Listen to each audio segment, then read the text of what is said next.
Bonjour à tous, bienvenue dans votre magazine Let's Focus On, celui qui valorise des parcours et des initiatives de personnalités afro-caribéennes. Notre invitée du jour est auteure, mais également fondatrice d'un média que vous suivez sur les réseaux sociaux.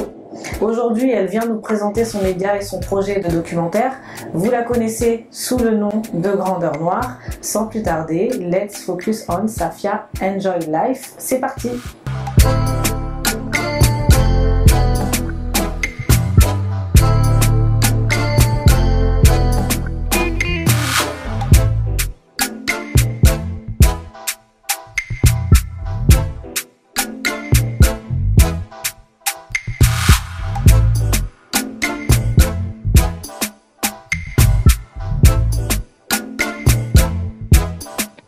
Safia, bonjour.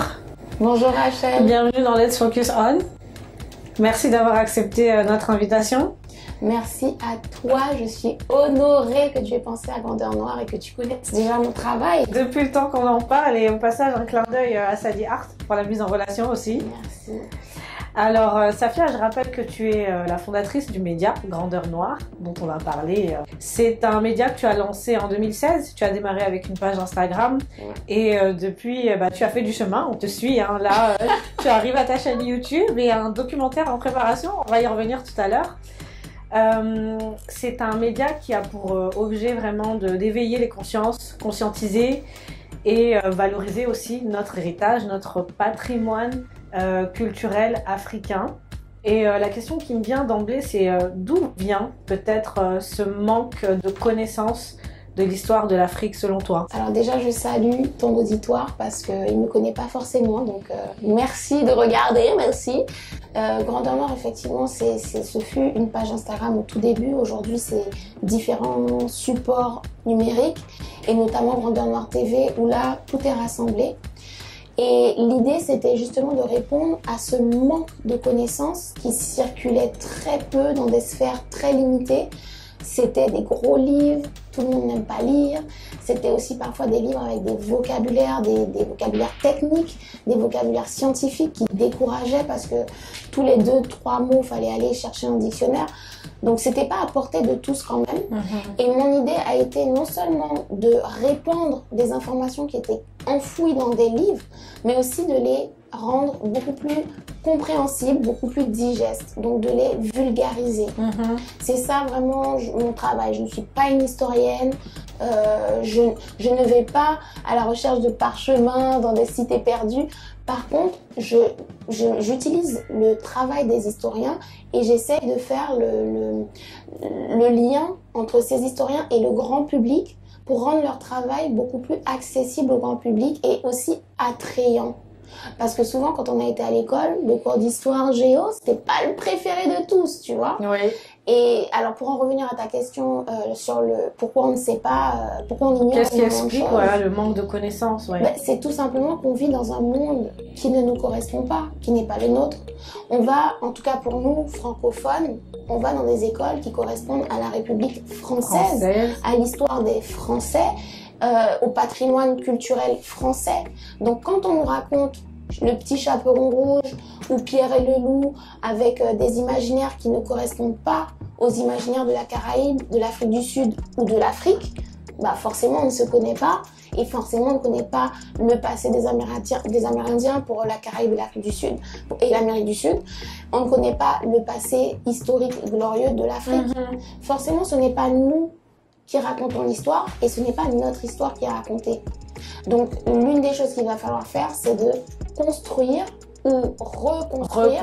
Parce qu'on a été grandiose en termes d'école, en termes de transmission du savoir, on a été grandiose, que ce soit dans l'Antiquité ou pendant les époques impériales en Afrique, on avait des écoles et des universités qui attiraient le monde entier. Donc il faut que l'on reconstruise ces centres de savoir pour qu'on se redécouvre et qu'on apprenne à retransmettre de génération en génération. Et ça, c'est quelque chose qui va se faire avec les années, mais on a fait énormément de progrès. C'est-à-dire que remonte juste 15 ans avant, ou 20 ans avant, moins d'une génération, et regarde déjà où on en était il y a 15 ans en termes de diffusion de la connaissance. très peu de choses circulaient, très peu de personnes s'intéressaient. Bien sûr, bien sûr. Donc là, il y a un vrai engouement que je ressens sur les réseaux sociaux pour notre histoire, pour notre géographie, pour le tourisme, pour aller découvrir nos pays, notamment africains. Donc il faut se servir de cet engouement pour s'engouffrer dedans et intéresser les gens et leur fournir du contenu. Reconstruire le narratif autour de l'histoire de l'Afrique. Toi, tu apportes ta pierre à l'édifice aujourd'hui et tu l'as évoqué, le manque aussi de, comment dirais-je, l'Afrique n'est pas suffisamment présente dans nos cours d'histoire en France, mais à une échelle plus globale. Selon toi, qu'est-ce qu'il faudrait faire tout justement pour rompre avec cela en fait, ce manque le fait que, pour rompre avec le fait que l'Afrique ne soit pas suffisamment présente dans... On l'a vu, hein, il y a eu des initiatives, je pense notamment à la loi Taubira. Qu'est-ce qui, selon toi, pourrait faire changer aussi les choses? Alors c'est très personnel et je suis ouverte aux avis de chacun. Mais mon opinion là-dessus, c'est qu'il va falloir trancher dans le vif, être radical et avoir nos espaces d'apprentissage qui soient déconnectés des autres parce que les autres ne nous correspondent pas. Il faut qu'on revienne à nous-mêmes par nous-mêmes, donc avec des écoles qui nous correspondent. Il va falloir que l'on crée nos écoles, que l'on crée nos universités, que l'on crée ce qu'on appelle programmes, je n'aime pas ce mot, mais que l'on crée nos systèmes d'instruction, d'éducation, de transmission. Il va falloir créer ces systèmes puisqu'ils n'existent pas encore ou alors à des toutes petites échelles très limitées en fait.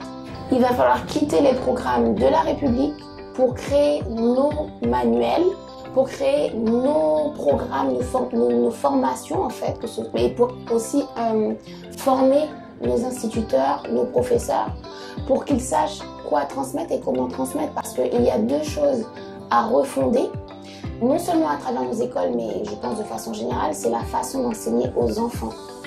Les enfants ne sont pas faits pour rester assis dans une salle close de 9h à 17h ou parfois dans l'hémisphère sud de 7h à 15h. Ce n'est pas quelque chose d'efficace pour le cerveau de qui que ce soit, encore moins des enfants. Donc il va falloir refonder tout ça. Et ça se fait, j'ai vu des initiatives en Guadeloupe, par exemple, d'écoles panafricaines. Oui. C'est en train de se mettre en place. C'est en train de se mettre en place, même ici. Hein, voilà. Forcément, il y a des freins, parce que c'est pas dans l'intérêt de certains de voir une grosse partie de la population se construire, s'affirmer, pour après devenir puissant, que ce soit économiquement, à travers l'entrepreneuriat, ou que ce soit sur l'influence médiatique et autres, et politique. Ce n'est pas dans l'intérêt de tous, mais il va falloir qu'on surpasse ces freins et que lentement mais sûrement on s'organise. Tu parlais tout à l'heure du coup de bâtir en quelque sorte notre système éducatif. Concrètement, est-ce que tu penses que c'est faisable? Et là, je fais allusion notamment à nos gouvernements. Est-ce qu'il y a cet engouement-là aussi auprès de nos dirigeants africains? Ce que je peux répondre, c'est sur le modèle capitaliste, malheureusement, mais il y a de bonnes choses à prendre partout, dans tous les modèles, dans tous les systèmes qui existent. Il faut choisir et reconstituer avec le positif. Donc dans le modèle capitaliste, on a des écoles privées, notamment des universités, qui sont excellentes et qui sont très très peu sponsorisées par les gouvernements, qui fonctionnent par elles-mêmes. Comment les gens s'inscrivent? Ils payent un prix élevé, certes, mais ça fait fonctionner une machine qui est efficace parce que là, il y a une obligation de résultat. Quand quelque chose est privé, on n'est plus dans le fonctionnariat, on n'est plus dans j'ai mon salaire quoi qu'il arrive. On est dans j'ai mon salaire si je fournis un résultat. Et à ce moment-là, si ces universités, ces lycées, ces écoles fonctionnent sur un système privé, pourquoi pas nous?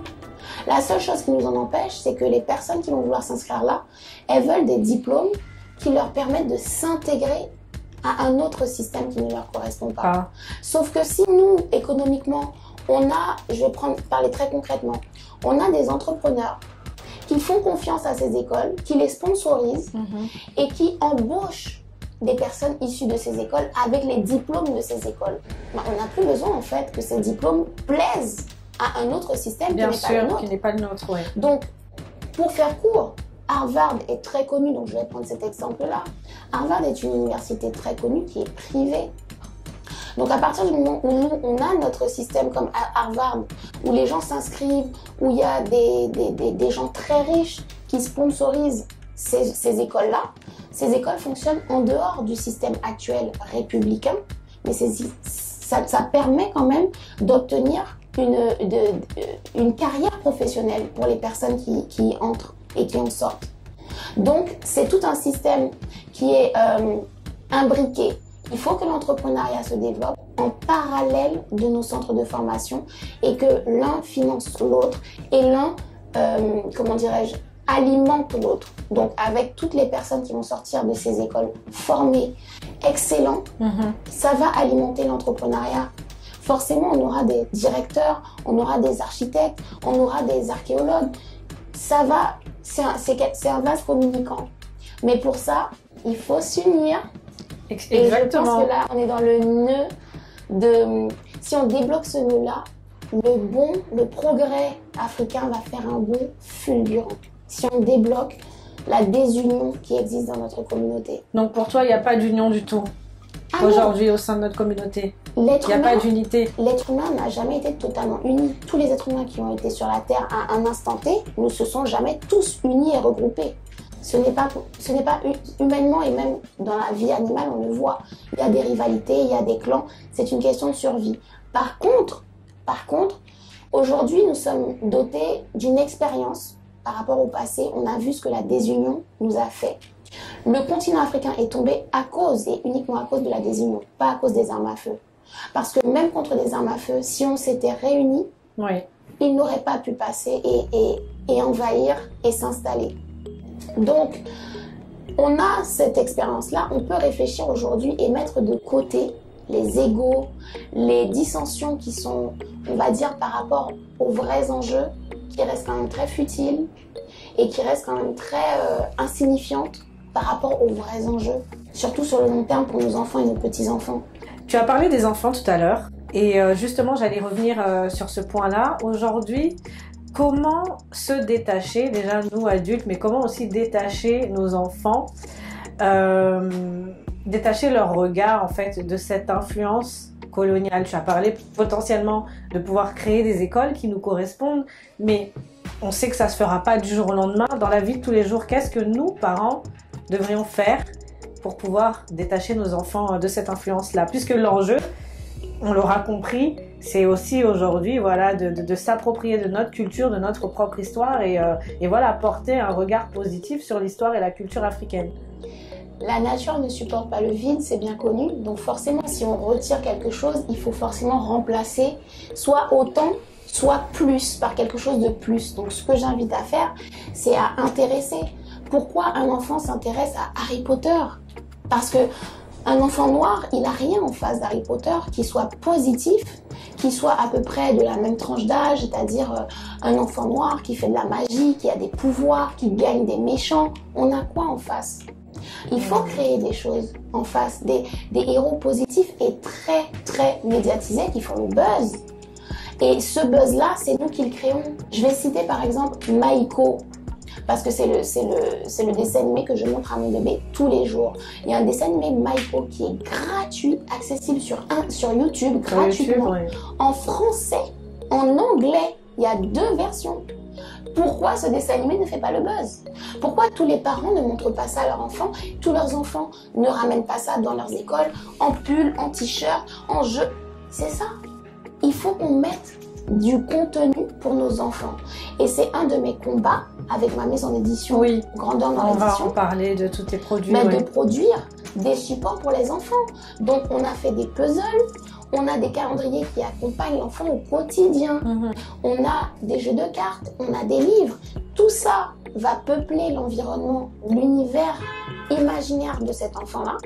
Et il aura d'autres repères que la Reine des Neiges. Quand un enfant il va lire Walata, donc, je crois même voilà, c'est Walata qui est une héroïne imaginaire, alors pas tout à fait imaginaire parce que c'est basé sur une reine qui a existé, mais quand une petite fille aura Walata et qu'elle va reconnaître la même chevelure, les enfants m'envoient des photos où ils prennent la même coiffure que Walata, à côté de Walata ils sont contents. Ils s'identifient. Ils s'identifient.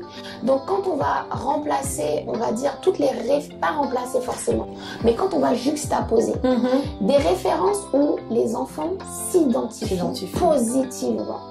où c'est plus de la sorcellerie, la misère, la guerre, c'est des références positives. On va les juxtaposer avec d'autres références positives, d'autres communautés. Naturellement, ils vont choisir ce qui leur ressemble. Donc ce qu'il faut faire, c'est peupler l'environnement de nos enfants de références puissantes, positives, belles, attirantes, fun, pour qu'ils aient envie de faire des challenges TikTok à l'image de ces références-là. Oui. Alors, avant de parler, d'aborder ton documentaire, j'ai une question assez importante parce que je vais les poser d'ailleurs à ma dernière invitée. Et puis, c'est un débat aussi que j'ai eu avec l'un de mes correspondants, amis sur le continent, qui est né, qui a grandi, qui vit sur le continent. Aujourd'hui, au niveau de la diaspora, il y a vraiment, comme je le disais en début de l'interview, cet éveil des consciences-là, cette quête identitaire, ce désir de vouloir valoriser notre culture, etc. Toi, tu as vécu à Paris, tu es installé aujourd'hui sur le continent. Est-ce que, au niveau du continent, les Africains basés sur le continent perçoivent les choses de la même façon? C'est-à-dire que nous, aujourd'hui, on a vraiment ce désir-là de mettre en avant, valoriser en Occident notre culture africaine. Est-ce que c'est une préoccupation aussi au niveau des Africains basés sur le continent? Et je me permets de te poser cette question parce que, justement, en posant cette question-là à mon ami basé sur le continent, il a dit quelque chose qui m'a vraiment interpellée. Il m'a dit, tu sais Rachel, aujourd'hui, beaucoup de personnes sur le continent, leur priorité, c'est de manger. Sous-entendu que vraiment la priorité, c'est vraiment de pouvoir subvenir à ses besoins et toutes ces questions-là arrivent de manière secondaire. Quels sont les retours que toi, tu as eus étant basé sur le continent maintenant? Qu'est-ce que tu peux dire par rapport à ça? La première des choses, c'est que c'est vrai que sur le continent, leur priorité n'est pas de prouver quelque chose, de démontrer quelque chose aux autres continents, aux autres peuples. C'est pas leur priorité du tout. Parce que quand on est ancré dans son identité et quand on vit dans un environnement où il y a quasiment que des Africains, on n'est pas dans la même position que quand on est encerclé par d'autres communautés, qu'on est en minorité et qu'on doit justement trouver sa place ou même faire sa place. Donc, c'est pas forcément le même rapport avec le regard de l'autre. Par contre, ils sont tout à fait conscients parce que, bon, je me permets de planter quand même le décor. J'ai vécu 8 mois au Sénégal, j'ai vécu 6 mois en Afrique du Sud et j'ai fait 1 mois au Nigeria, 1 mois en Tanzanie. Donc, je ne suis pas non plus... c'est pas comme si j'ai fait 20 ans quelque part. Mais j'ai eu le temps au cours de ces mois parce que j'ai beaucoup bougé dans le pays, j'ai rencontré beaucoup de personnes. J'ai eu le temps dans ces pays parce que du coup, que ce soit Tanzanie à l'est, l'Afrique de l'Ouest ou l'Afrique du Sud, j'ai fait des endroits du continent différents. Mais le point commun, c'est qu'à chaque fois, que ce soit le taxi, que ce soit le serveur dans un restaurant, que ce soit la personne au champ, que ce soit le propriétaire d'un Airbnb qui est à l'aise, qui est aisé, ils ont tous conscience de la valeur de l'Afrique, déjà, valeur seule de l'Afrique, mais de la valeur de l'Afrique pour le reste du monde. Ils ont tout à fait conscience de ce que vaut le coltan, de ce que vaut le caoutchouc, le cacao pour le reste du monde. Ils ont tout à fait conscience qu'ils sont exploités. Et ils ont tout à fait conscience que c'est une urgence de sortir de cette exploitation, de se reprendre en main, de reprendre les rênes de la direction de nos pays. Ils en ont conscience. Et d'ailleurs, il y a eu en 2021 des manifestations très importantes quand j'étais au Sénégal, parce que les Sénégalais entre autres, mais j'ai envie de dire tous les Africains de tous les pays sont conscients de ce à quoi ils font face en termes politiques, en termes de scène politique et des enjeux en termes économiques. Même celui qui est au fin fond de son champ d'arachide, il sait que le travail qu'il fait là, il est sous-payé. Il arrive à peine à nourrir sa famille, il y a un problème, il sait qu'il y a un problème et il sait que ce problème va se résoudre par la société et non plus nécessairement par les élites politiques. Il en est conscient. Après, il n'a pas forcément le temps d'aller dans des meetings politiques, d'aller faire des actions, d'aller mener des actions militantes. Il n'a pas forcément parce qu'effectivement, sa préoccupation première, c'est de subvenir à ses besoins. Mais ça ne veut pas dire que parce qu'il n'a pas l'occasion, l'opportunité, le temps d'aller s'insérer dans la vie politique ou dans la vie militante, que pour autant il n'est pas conscient des enjeux et qu'il ne mène pas des actions à son échelle. Tu as dit donc notre ambition aussi, c'est vraiment de voir notre continent évoluer. Et aujourd'hui, donc souvent, et je le disais encore, je le répète dans cette interview, certains considèrent, les personnes de la diaspora, enfin, pensent qu'on se considère comme étant des sauveurs du continent. Là encore, quel est ton positionnement, toi, par rapport à ça? Chacun a son rôle à jouer, chacun doit faire sa part. Il y aura toujours des jugements. Et d'ailleurs, le dernier live que j'ai fait sur Instagram, c'était de dire complémentarité. Arrêtons de poser des jugements, arrêtons de faire des comparaisons aussi et de dire « Oh, cette action, je la préfère parce que celui-là, c'est... » Chacun va apporter différemment, mais chacun est utile en fait. Donc, il faut se synchroniser. Donc, plutôt que de dire « Ah, j'aime pas la démarche de celui-là parce que... » Essayons de respecter déjà les démarches de chacun. D'observer. À partir du moment où la personne n'est pas foncièrement nuisible, d'accord, qu'elle ne fait pas du tort à la démarche et à notre communauté, si on n'aime pas sa démarche, on ignore, on laisse, on verra ce que ça va donner après. Bien sûr. Si ça ne donne rien, tant pis, la personne aura essayé. Si ça donne quelque chose, tant mieux, on la rejoint ou elle nous rejoint par la suite. Mais arrêtons de, limite, nous freiner les uns les autres. On est déjà freinés suffisamment de l'extérieur. Donc, j'ai envie de dire que si une démarche, elle a pour but premier de servir la communauté, laissons la personne faire. Donc, les personnes qui sont jugées de sauveurs noirs, si jamais leur initiative desservent nos intérêts, on bannit, on boycotte, on ignore au pire. Mais si ce sont des gens qui apportent même ça de progrès ou d'aide, peut-être qu'il ne faut pas le rejeter. En tous les cas, j'ai envie de dire, ne faisons plus attention au jugement des autres.